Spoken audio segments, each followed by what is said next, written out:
Hozir men davriy jadvalni qisqaroq qilib ma'lumotga chizib olamanda, atom radiusini shu bo'yicha tushuntirib bermoqchiman. Qarang. Ikkinchi davr elementlariga bizda kiradi litiy, natriy, ikkinchi davr elementlariga litiy, beriliy, bor.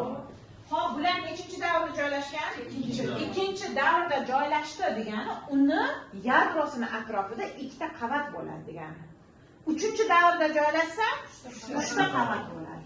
Men aynan ikkinchi davr oldim, bir olmadim. Masalan, litiyni oldim. Mana bu yadrosi bo'ladigan bo'lsa, uni qavati nechta atrofida? Ikkita qavati bor. Litiydan keyin nima turibdi? Natriy turibdi. Natriy nechinchi davrda? Mana buni yadrosi bo'ladigan bo'lsa, bitta, ikkita, nechta qavati bor? Uchta qavati bor. Keyingisi nechinchi? Kaliy, 4-davrda. Bitta qavat, ikkita qavat, uchta qavat, mana 4ta qavati bor degan. Endi boshqa sig'magan uchun yoza olmadik. Hop, guruh raqam nechi? Litiy, natriy, kaliyni 1. Bu degani uni tashqi qavatda bittada elektron bor. Bitta elektron bor, bitta elektron bor, bitta elektron bor degani. Hop, endi qarang. Atom radiusi nima? Atom radiusi yadrodan tashqi qavatdagi elektrongacha bo'lgan masofa. Nima ekan atom radiusi? Yadrodan tashqi qavatdagi elektrongacha bo'lgan masofa. Hop, qaysi birida masofa kattalashib bordi? Ha, pastga qarab masofa kattalashdi. Masofa kattalashishiga sabab nima? Qavatlar ko'paydi. Bu yoqda 2ta edi, bu yoqda nechta bo'ldi? 3ta, bu yoqda nechta bo'ldi? 4. Demak, atom radiusini katta bo'lishiga birinchi sabab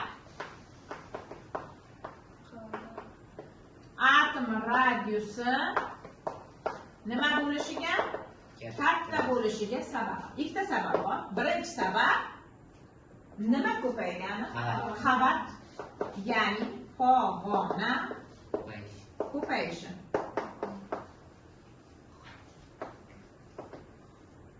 Mana.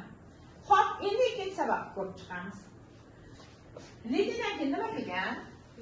Beriliy. Beriliy ham nechinchi davrda? Uni ham nechta qavati bor? Ikkita qavati bor. Bitta, mana ikkita qavati. U nechinchi guruhda? Nechta elektroni bor tashqi qavatda? Beriliydan keyin nima keladi uchinchi guruhda? Bor. Bu ham ikkinchi davrda bo'lgani uchun uni ham nechta qavati bor? Tashqi qavatda nechta elektron bor? 3ta. Undan keyin uglerod. Nechta qavati bor uni ham? Tashqi qavatda nechta elektron bor? Keyin azot.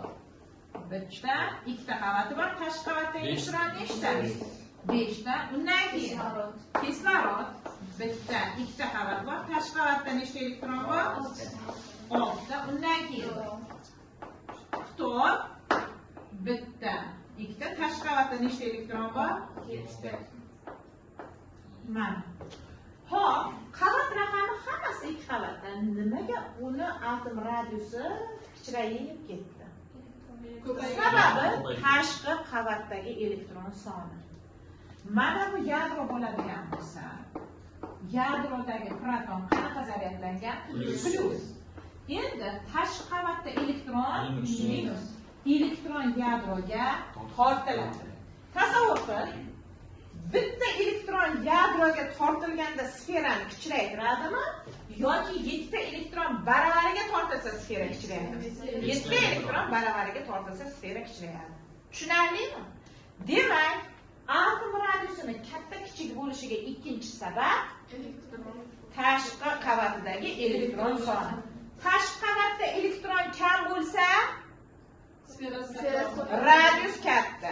Tashqi qavatda elektron ko'p bo'lsa, radius kichkina. Demak, ikkinchi sabab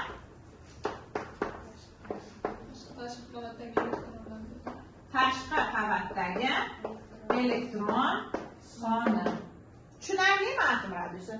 Endi bularda metallik, metal emaslik, ionlanish potensiali va boshqa xossalar mana shu davriy xossa asosida o'rganiladi. Nima xossa asosida o'rganilar ekan? Davriy xossa asosida o'rganiladi. Tushunarlimi? Demak, ko'zingiz oldida mana shu rasmni qoldiring. Pastga qarab atom radiusi.